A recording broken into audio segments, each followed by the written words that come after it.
ওষুধের দিব্যি আজ থেকে মোটু পাতলু নিজের নতুন বিজনেস শুরু করবে ফ্লাইং বাস এর। এবার থেকে ওদের কাছেও কাজ থাকবে, সম্মান হবে আর টাকাও হবে বন্ধু, টাকাও হবে।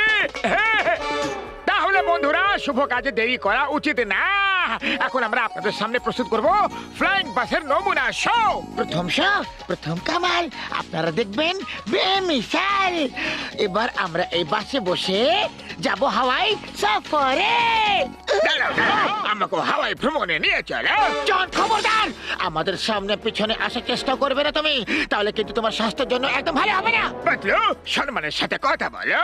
আমিও তো ফুরফুরি নগরের একজন সম্মানীয় নাগরিক। আরে জন, আমাদের কাছে ফালতু কথা বলার একদম সময় নেই। তুমি শুদ্ধ বাংলা ভাষা একেবারে বুঝে নাও যে এই বাস থেকে 500 মিটার আর আমাদের থেকে 1000 মিটার দূরে থাকবে। তুমি এই বাসে যেতে পারবে না,